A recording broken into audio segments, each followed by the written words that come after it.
House Resolution 4645, honoring the life and legacy of Washington State University, Dr. Elson S. Floyd. Remarks.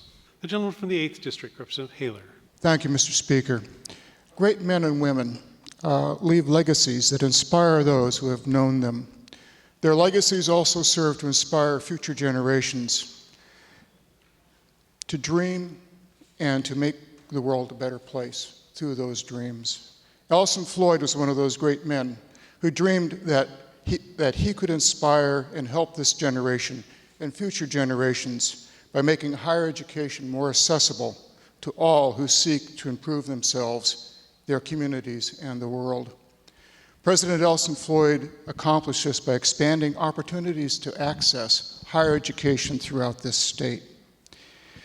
Dr. Floyd did this by increasing the accessibility to WSU education for undergraduate and graduate degrees through the main campus at Pullman, by expanding the campus in Spokane, by expanding the campus at the Tri-Cities WSU Center, Vancouver WSU Center, and by establishing a WSU Center, Learning Center in Everett.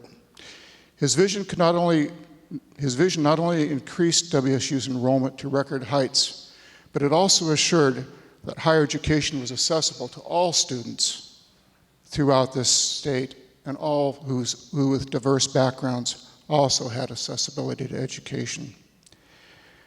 There are many accomplishments that Elson Floyd accomplished during his tenure as president of WSU. He was able to install the Edward R. Murrow College of Communication. He was able to complete the San Michelle Wine and Science Center in the Tri-Cities WSU campus. The opening of the Paul G. Allen Global Animal Health Fund, which was just mentioned by the previous speaker. And he increased the funding for research at WSU. Few people know this, by 57.5%.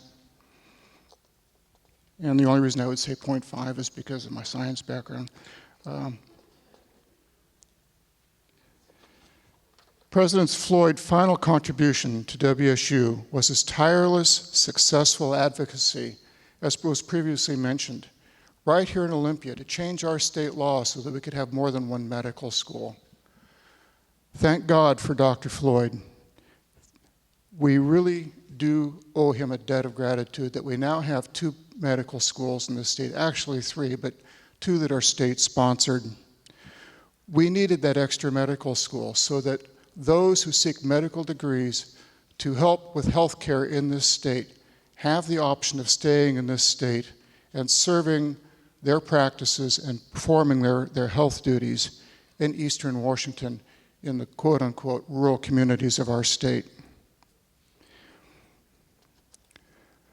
One test of character and one example of good character in an individual that marks greatness is how do they treat other people? Well, Dr. Floyd falls into that category of a great man. He had strong convictions about his faith. He spoke his mind. He was a genuinely kind man to all people. He spoke to students, to university staff, elected officials, influential business people, as well as to custodians, and treated everybody equally. Elson Floyd was a man of vision, a great leader. With his passing, there is now a legacy that will serve to educate and inspire the citizens of Washington State. Thank you, Mr. Speaker.